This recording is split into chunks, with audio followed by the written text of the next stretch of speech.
I supported him.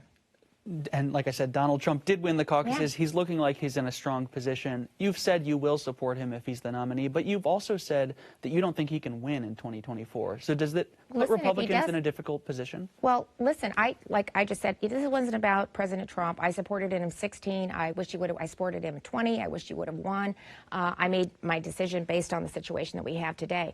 But I can tell you without hesitation, whoever our Republican nominee is, I'm going to get behind him, because this country is in trouble. And all you have to do is look at the southern border. It is unconscionable, the dereliction of duties of President Biden not to secure the sovereignty of this country, and most importantly, to protect our citizens. He has been AOL on that, and so any one of the candidates that we have will do a better job than he will. And that doesn't account for the economy or the weakness that we have on the world stage. So we need to change direction in this country, or we're not going to recognize this country. Will your party, the National Party, change direction and no longer have the